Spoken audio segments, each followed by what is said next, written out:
आज हम high school मुख्य परीक्षा वर्ष 2024 गणित का प्रश्न पत्र हल करेंगे।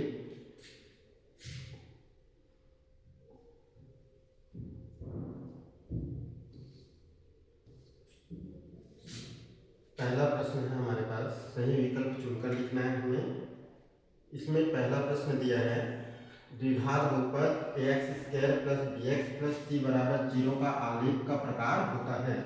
तो जो द्विघात बहुपद होता है उसका जो आलेख होता है वो परवलयाकार होता है, और यदि वो जो बहुपद दिया गया है वो रैखिक बहुपद है तो जो रैखिक बहुपद होता है उसका जो आलेख होता है वो एक सरल रेखा होता है। लेकिन याद रखना है, जो द्विघात बहुपद होगा उसका आलेख जो है वो परवलयाकार होता है। हमारे पास दूसरा प्रश्न है, रैखिक समीकरण युग्म a1x + b1y + c1 बराबर 0 और a2x + b2y + c2 बराबर 0, ये जो है आश्रित और संगत होता है। तो आश्रित और संगत तभी होता है जब समीकरण निकाय के अपरिमित हल होते हैं, और अपरिमित हल होने का कंडीशन होता है हमारे पास a1/a2 बराबर b1/b2 बराबर c1/c2। ध्यान रखना है, हमारे पास जो रैखिक समीकरण युग्म जो दिए गए हैं इसके लिए तीन कंडीशन होता है। पहला कंडीशन होता है a1/a2 बराबर नहीं है b1/b2, मतलब जब a1/a2 और b1/b2 ये दोनों आपस में बराबर नहीं है तो हम कहते हैं कि जो समीकरण युग्म है उसका एक अद्वितीय हल होगा, और समीकरण निकाय जो है वो संगत होगा। यदि हम इसमें ग्राफ की यदि हम बात करें तो जो रेखाएं होंगे वो एक दूसरे को प्रतिच्छेद करते हैं एक बिंदु पर, क्योंकि एक बिंदु पर प्रतिच्छेद करते हैं इसलिए इनका अद्वितीय हल होता है। अब यदि हम दूसरे कंडीशन की बात करें तो ये होता है a1/a2 बराबर b1/b2 बराबर नहीं है c1/c2। यदि ये वाला कंडीशन यदि है तब जो समीकरण निकाय होता है उसका कोई हल नहीं होता, और जो रेखाएं होती है वो समांतर होती है, और साथ में जो समीकरण निकाय है वो असंगत कहलाता है। कब? जब ये दो अनुपात तो बराबर है लेकिन तीसरा अनुपात बराबर नहीं है। और हमारा जो लास्ट कंडीशन होता है वो होता है a1/a2 बराबर b1/b2 बराबर c1/c2। इस स्थिति में जो रेखाएं होती हैं वो समपाती होती है ना, फलस्वरूप अपरिमित हल होते हैं, और जो समीकरण निकाय है वो संगत होता है और आश्रित भी कहलाता है। आगे चलते हैं अगले प्रश्न की ओर। नेक्स्ट प्रश्न है हमारे पास, जो द्विघात समीकरण हमें दिया गया है, द्विघात समीकरण ax² + bx + c बराबर 0, हमें पूछ रहा है कि इसका जो मूल है वास्तविक नहीं है तब कौन सा कंडीशन होगा। हमारे पास इसमें भी तीन कंडीशन होता है। जब जो समीकरण का जो व्युत्कर है d, इसको हम b² - 4ac इसका फार्मूला होता है, मतलब समीकरण के व्युत्कर का सूत्र क्या है b² - 4ac। यदि ये b² - 4ac समीकरण का व्युत्कर शून्य से बड़ा हो तो जो समीकरण का मूल जो होता है ये जो है समीकरण का मूल वास्तविक भी होगा और अलग अलग होगा। यदि जो समीकरण का व्युत्तर b² - 4ac है वो शून्य के बराबर हो जाए तो मूल वास्तविक तो होगा और बराबर भी होगा। मतलब कभी यदि पूछा जाता है प्रश्न में कि यदि समीकरण के मूल बराबर है तो हमें बताना है कि उसका व्युत्कर अर्थात b² - 4ac शून्य के बराबर होगा। लेकिन हमें यहाँ पूछ रहा है कि समीकरण का मूल वास्तविक नहीं है, तो समीकरण का मूल वास्तविक तब कब नहीं होगा जब समीकरण का जो व्युत्कर है वो शून्य से छोटा होता है या ऋणात्मक आया मान। शून्य से छोटा मतलब ऋणात्मक माना है। जो हमारे पास ऑप्शन यहाँ पर कौन सा दिया गया है, ये है हमारे पास ऑप्शन नंबर डी। यदि मूल वास्तविक नहीं है तो होगा b² - 4ac < 0। आगे प्रश्न है, एपी दिया गया है हमें -3 -1/2, इसका हमें 11वां पद पूछ रहा है। तो जब हम एपी का कोई सा भी पद ज्ञात करते हैं तो उसके लिए सबसे पहले दो चीज हमें ज्ञात करना चाहिए। एक तो श्रेणी का पहला पद क्या है, तो हमारे पास पहला पद है -3, और दूसरी बात हम श्रेणी का समांतर ज्ञात करते हैं। तो समांतर ज्ञात करने के लिए हम अगले पद को उसके पहले वाले पद से घटा देते हैं। या हम यूं कहें दूसरे पद से हम पहला पद घटाएंगे। तो इस श्रेणी का पहला पद -3 है, दूसरा पद -1/2 है, तो हम दूसरा पद अर्थात -1/2 इससे पहला पद -3 को हम घटाएंगे। तो घटाने के लिए माइनस लगाएंगे, दो चिन्ह है तो सेकंड को ब्रैकेट के लिए साथ लिखेंगे। ये होगा -1/2 माइनस और माइनस प्लस हो जाएगा, ये 3 बटे कुछ नहीं तो बटे 1 करेंगे और हर का लघुत्तम लेंगे, 2 एकम 2, तो ये फिर हो जाएगा -1 एकम 1 और ये 3 दूनी 6। अलग अलग चिन्ह घटाना है, बड़ी संख्या धनात्मक है, 6 में 1 घटाएंगे तो 5 और ये बटे में 2। तो इस प्रकार हमें इस समीकरण का जो एपी का जो सर्वांतर है वो मिलता है 5/2। अब हमें 11वां पद ज्ञात करना है, तो nवां पद का फार्मूला होता है an बराबर a प्लस n-1 गुणा d। इस फार्मूले में मान रखेंगे हम a 11वां पद निकाल रहे हैं हम, a का मान अर्थात पहला पद कितना है -3, n अर्थात कौन सा पद ज्ञात करना है हमें 11, n का मान 11 रखेंगे -1 और गुणा d का मान हम निकाले हैं 5/2। ये हो जाएगा -3 प्लस 11 में 1 घटाएंगे तो होगा 10, 10 गुणा 5/2, तो ये होगा 2 पंचे 10 और ये होगा -3 और इन दोनों का हम गुणा करेंगे 5 25। अलग अलग चिन्ह है, घटा देंगे हम, 25 में हम 3 घटाएंगे तो ये हो जाएगा हमारे पास 22, अर्थात हमें 11वां पद क्या मिल रहा है 22, जो कि है यहाँ पर ऑप्शन नंबर बी 22। अब आगे प्रश्न है प्रसिद्ध यूनानी गणितज्ञ थेल्स का समयकाल क्या है। तो इसका समयकाल आपको बताना है 640 से 546। आगे हम चलते हैं 640। अगला प्रश्न हमारे पास बिंदु -3 2 और Q -2 3 के बीच की दूरी। तो दो बिंदुओं के बीच की दूरी ज्ञात करने का फार्मूला होता है हमारे पास x2 - x1 का स्क्वायर प्लस y2 - y1 का स्क्वायर। तो पहला बिंदु इसके निर्देशांक को हम x1 y1 मानते हैं और जो दूसरा बिंदु है इसके निर्देशांक को x2 y2 मानते हैं। तो x2 - x1 अर्थात -2 - 3 हल करते हैं, मान रखते हैं हम x2 मतलब -2, इससे हम घटाएंगे 3 को x1 को और इसका वर्ग, फिर प्लस है जैसा फार्मूला में है हम मान बस रखते जाएंगे। यहाँ y2 देखिए तो y2 अर्थात -3 और ऋण है और y1 का मान हम रखेंगे 2, इसका वर्ग हो जाएगा।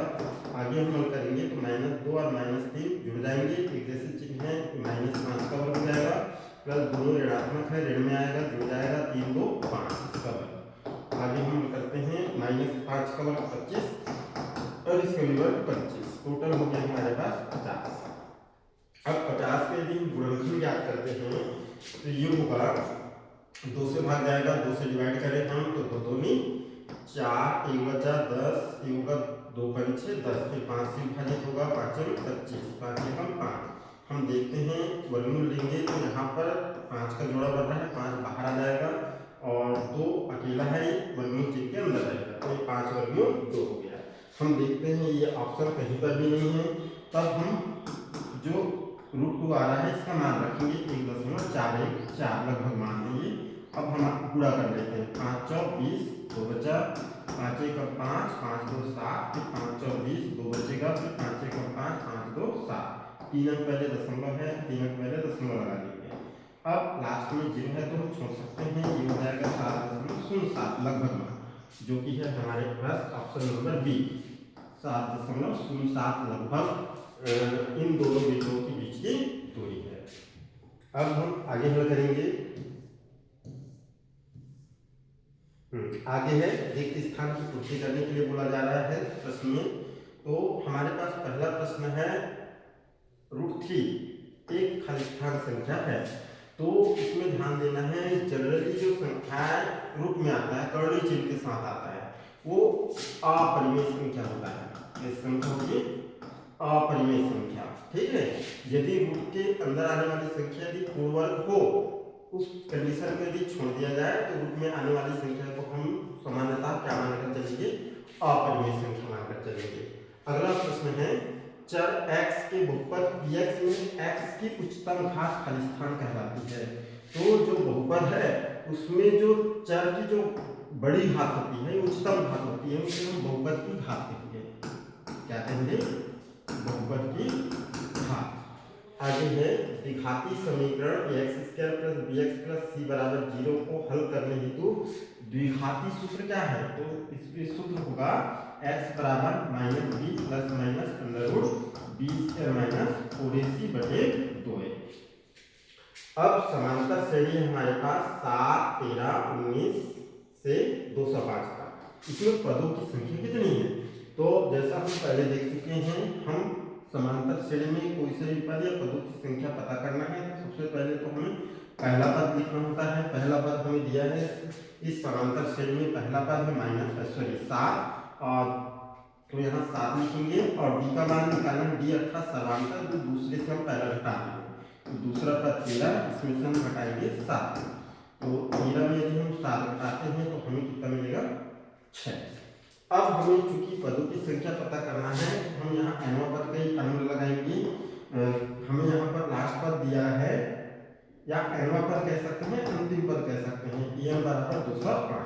तो an का मान होता है a प्लस n माइनस 1 गुणा b।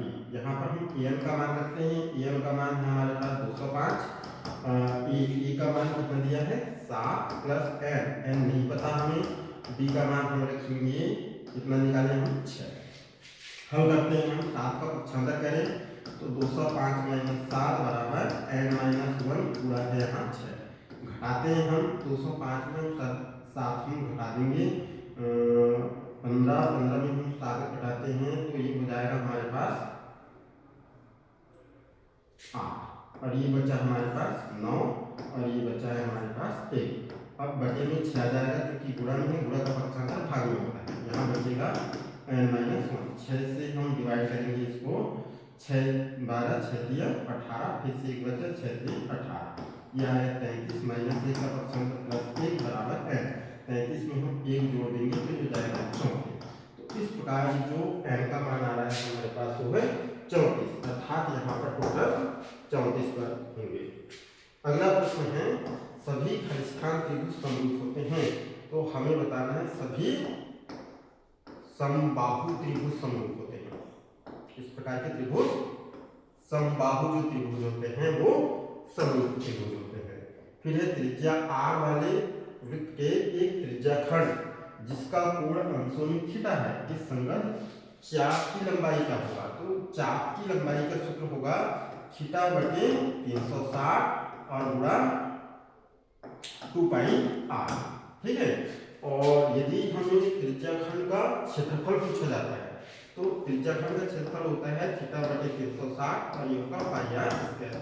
क्षेत्रफल पूछ रहा है तो यहाँ वृत्त का क्षेत्रफल लिखना है, और यदि चाप की लंबाई पूछ रहा है तो यहाँ पर लिखना है आप लोगों को परिधि वाला फार्मूला, और थीटा बटे 360 को गुणा में दोनों में ही आएगा। ठीक है। अब हम आगे चलते हैं अगले प्रश्न की ओर। आगे है हमें सत्य असत्य बताना है। तो हमारे पास पहला जो प्रश्न बोला गया है इसमें है वृत्त को दो बिंदुओं पर प्रतिच्छेद करने वाली रेखा को त्रिअक्षीय रेखा कहते हैं। तो ये जो कथन है वो असत्य है। कैसी कथन है? असत्य है ना।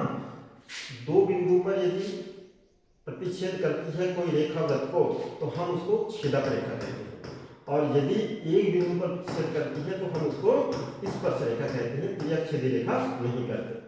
अब हम अगला प्रश्न हमारे पास, एक निश्चित घटना की प्रायिकता 1 होती है, तो एक कथन सत्य है। यदि कोई घटना निश्चित है तो उसकी प्रायिकता 1 होगी।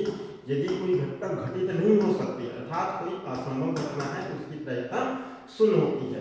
बाकी जितने भी घटना है घटनाओं की प्रायिकता का जो मान होता है वो हमेशा 0 और 1 के बीच होता है। अब अगला प्रश्न है अर्धगोले के आयतन का सूत्र 1/3 πr³ होता है, जबकि r गोले की त्रिज्या है। तो ये जो कथन है ये भी असत्य है, क्योंकि जो अर्धगोला है उसके आयतन का सूत्र होता है 2/3 πr³। अगला प्रश्न है त्रिकोणमितीय अनुपातों की सहायता से किसी वस्तु की ऊंचाई, लंबाई या सुदूर वस्तुओं के बीच की दूरी ज्ञात की जा सकती है। तो ये कथन सत्य है। हमने त्रिकोणमितीय अनुपात वाले चैप्टर में पढ़े हैं कि हम समकोण त्रिभुज की सहायता से यदि किसी इमारत की लंबाई लिया गया हो तो उससे बनने वाली छाया या किसी बिंदु से इमारत की दूरी दी गई हो तो उसकी लंबाई हम उसके दिए गए उन्नयन कोण या अवनमन कोण की सहायता से ज्ञात कर सकते हैं। तो ये हमारा कथन जो है वो सत्य है। अगला प्रश्न है, दिए हुए प्रेक्षणों में वह मान जो सबसे अधिक बार आता है उसे माध्य कहते हैं। तो जो दिए हुए प्रेक्षण है उसमें जो सबसे अधिक बार आता है उस प्रेक्षण को हम माध्य नहीं कहते हैं। ये कथन असत्य है। जो सबसे अधिक बार आता है उसको हम बहुलक कहते हैं। क्या कहेंगे? बहुलक। ठीक है, तो सबसे अधिक बार आने वाला प्रेक्षण जो होता है वो बहुलक कहलाता है। और प्रेक्षणों में सबसे बीच का जो मान देता है, बीच का मान जो देता है उसे हम माध्य कहते हैं या इसको हम माध्यिका भी कहते हैं। तो ये याद रखना है। अगला हमारे पास जो प्रश्न है उसमें हमें पूछा गया है, किसी प्रयोग की सभी घटनाओं की प्रायिकता का योग 1 होता है। तो ये कथन सत्य है। यदि किसी प्रयोग की घटित होने की घटना और घटित ना होने की घटना दोनों का योग करें तो भी इसका मान 1 होता है। और हमें दिया है प्रयोग की प्रारंभिक सभी घटना है उनकी प्रायिकता का योग 1 होता है, तो ये सत्य हो जाएगा। आगे चलते हैं हम। आगे है सही जोड़ मिलाना है हमें। पहला प्रश्न दिया है यहाँ पर sine square 25 degree plus cos square 25 degree. ध्यान दें यहाँ दोनों का एंगल आपस में बराबर है। इस स्थिति में ये हमारे पास समीकरण 1 होता है। साइन स्क्वायर ए प्लस कॉस स्क्वायर ए, इसका मान हमेशा 1 होता है। तो ये जो होगा इसका उत्तर आएगा ऑप्शन नंबर सी, अर्थात इसका मान हो जाएगा 1। दूसरा है टेन थीटा। तो हम टेन थीटा का मान यहाँ देखते हैं। तो टेन थीटा बराबर होता है, फार्मूला है, ये होगा साइन थीटा बटे कॉस थीटा। और अगला प्रश्न है सेक स्क्वायर थीटा माइनस 1। हमारे पास जो समीकरण 2 है वो है 1 प्लस टेन स्क्वायर थीटा बराबर सेक स्क्वायर थीटा। यदि यहाँ से हम एक का पक्षांतर करें तो सेक स्क्वायर थीटा माइनस 1 बराबर इधर बचेगा टेन स्क्वायर थीटा। फलस्वरूप इसका जो आंसर होगा वो एफ है, टेन स्क्वायर थीटा। अगला प्रश्न है हमारे पास टेन 30 डिग्री की वैल्यू कितनी होती है। तो जो टेन 30 डिग्री का जो मान होता है वो है 1/√3। अगला है त्रिज्याखंड का क्षेत्रफल। तो त्रिज्याखंड का जो क्षेत्रफल होता है इसका फार्मूला भी हम बताए थे, ये होगा थीटा बटे 360 और ये होता है पाई आर स्क्वायर। अब है अर्धगोले का आयतन। तो ये फार्मूला भी हम पढ़े हैं। अर्धगोले का आयतन होता है 2/3 पाई आर। तो ये आप लोगों का सही जोड़ी का प्रश्न हो गया। आगे हम चलते हैं। एक वाक्य में उत्तर लिखना है हमें। इसमें पहला प्रश्न बोला है किसी एपी का nवां पद ज्ञात करने का सूत्र क्या होगा। तो एपी का nवां पद एन का फार्मूला होता है a plus n minus 1 into d. Formula आपको याद रखना है। आगे है आधारभूत समानुपातिकता प्रमेय का कथन लिखिए। तो जो आधारभूत समानुपातिकता प्रमेय है इसको हम हेस प्रमेय भी कहते हैं। इसका कथन है यदि किसी त्रिभुज में एक भुजा के समांतर कोई रेखा खींची जाए तो वह जो रेखा है त्रिभुज की अन्य दो भुजाओं को समान अनुपात में विभाजित करती है। एक बार देख लेते हैं। यदि किसी त्रिभुज की एक भुजा के समांतर कोई रेखा खींची जाए तो वह अन्य दो भुजाओं को समान अनुपात में विभाजित करती है। ठीक है, ये जैसे कि हमारे पास एक त्रिभुज है, नाम है इसका ABC। इस त्रिभुज ABC एक भुजा BC के समांतर कोई रेखा हमने खींची DE। तो जो DE खींचे हैं अन्य दो भुजा AE और AC को दो बिंदु D और E पर विभाजित करती है, तो इन बिंदुओं से इन भुजाओं के समानुपात होंगे, अर्थात AD बटे DB बराबर हो जाएगा AE बटे EC। ठीक है, तो किसी त्रिभुज की एक भुजा की समांतर खींची गई रेखा अन्य दो भुजाओं को समान अनुपात में विभाजित करती है। यही हमारा आधारभूत अनुपातिकता प्रमेय या हेल्स प्रमेय। अब है छेदक रेखा की परिभाषा लिखना है। तो छेदक रेखा क्या होता है, तो किसी वृत्त को दो बिंदु पर प्रतिच्छेद करे। कोई रेखा वृत्त को दो बिंदुओं पर प्रतिच्छेद करती है तो उस रेखा को हम छेदक रेखा कहते हैं, और यदि एक बिंदु पर छेद करती है तो उस रेखा को हम क्या कहेंगे, स्पर्श रेखा। छेदक रेखा मतलब दो बिंदुओं पर छेद करने वाली रेखा। आगे है द्विघात ध्रुवपथ ax² + bx + c के शून्यकों का गुणनफल का फार्मूला लिखना है। तो ये जो होता है गुणनफल, ये होगा c बटे a, और योगफल का जो फार्मूला होता है -b बटे a। चूंकि हमें गुणनफल का सूत्र बताना है तो बताना है अल्फा इंटू बीटा। यहाँ पर अल्फा और बीटा द्विघात बहुपद के शून्यक होते हैं, अल्फा इंटू बीटा बराबर होता है c बटे a। अगला है वृत्त के स्पर्श बिंदु की परिभाषा लिखिए। स्पर्श बिंदु किसे कहते हैं, तो जो वृत्त होता है ना, और जो उसकी स्पर्श रेखा होता है, क्या एक वृत्त और वृत्त की स्पर्श रेखा, इन दोनों का जो उभयनिष्ठ बिंदु होता है, इस उभयनिष्ठ बिंदु को ही हम स्पर्श बिंदु कहते हैं। ठीक है, तो एक वृत्त और उसकी स्पर्श रेखा का जो उभयनिष्ठ बिंदु है वह स्पर्श बिंदु कहलाता है, या दूसरे शब्दों में स्पर्श रेखा वृत्त को जिस बिंदु पर प्रतिच्छेद करता है उस बिंदु को हम स्पर्श बिंदु कहते हैं। अगला प्रश्न है एक वृत्त के वृत्तखंड का क्षेत्रफल का सूत्र लिखिए। तो वृत्तखंड का क्षेत्रफल होता है थीटा बटे 360 और पाई आर स्क्वायर में। ठीक है, तो ये है वृत्त के वृत्तखंड का क्षेत्रफल हमें बताना है। तो चूंकि वृत्तखंड होता है वह होता है,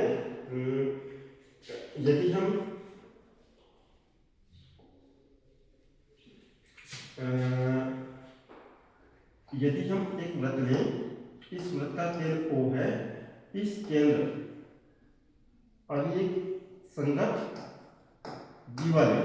ठीक है, तो जो वृत्तखंड होता है अर्थात ये जो जीवा और चाप द्वारा घिरा क्षेत्र है, इसका क्षेत्रफल ज्ञात करने के लिए हम ये जो संगत जो त्रिज्याखंड है,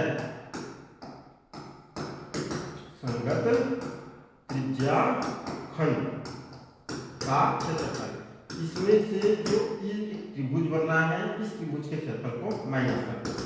ये संगत त्रिभुज का क्षेत्रफल। ठीक है, तो हमें यदि वृत्तखंड का क्षेत्रफल बताना है, लघु वृत्तखंड का, दो वृत्तखंड है हमारे पास, एक नीचे वाला ये बन रहा है ये लघु वृत्तखंड, और ऊपर जो ये बन रहा है ये दीर्घ वृत्तखंड। तो लघु वृत्तखंड का क्षेत्रफल के लिए हम संगत त्रिज्याखंड के क्षेत्रफल में से संगत जो त्रिभुज है इसके क्षेत्रफल को माइनस कर देते हैं। तो इसका जो आंसर होगा वृत्तखंड का क्षेत्रफल वो होगा संगत त्रिज्याखंड का क्षेत्रफल माइनस संगत त्रिभुज का क्षेत्रफल। ठीक है, धन्यवाद।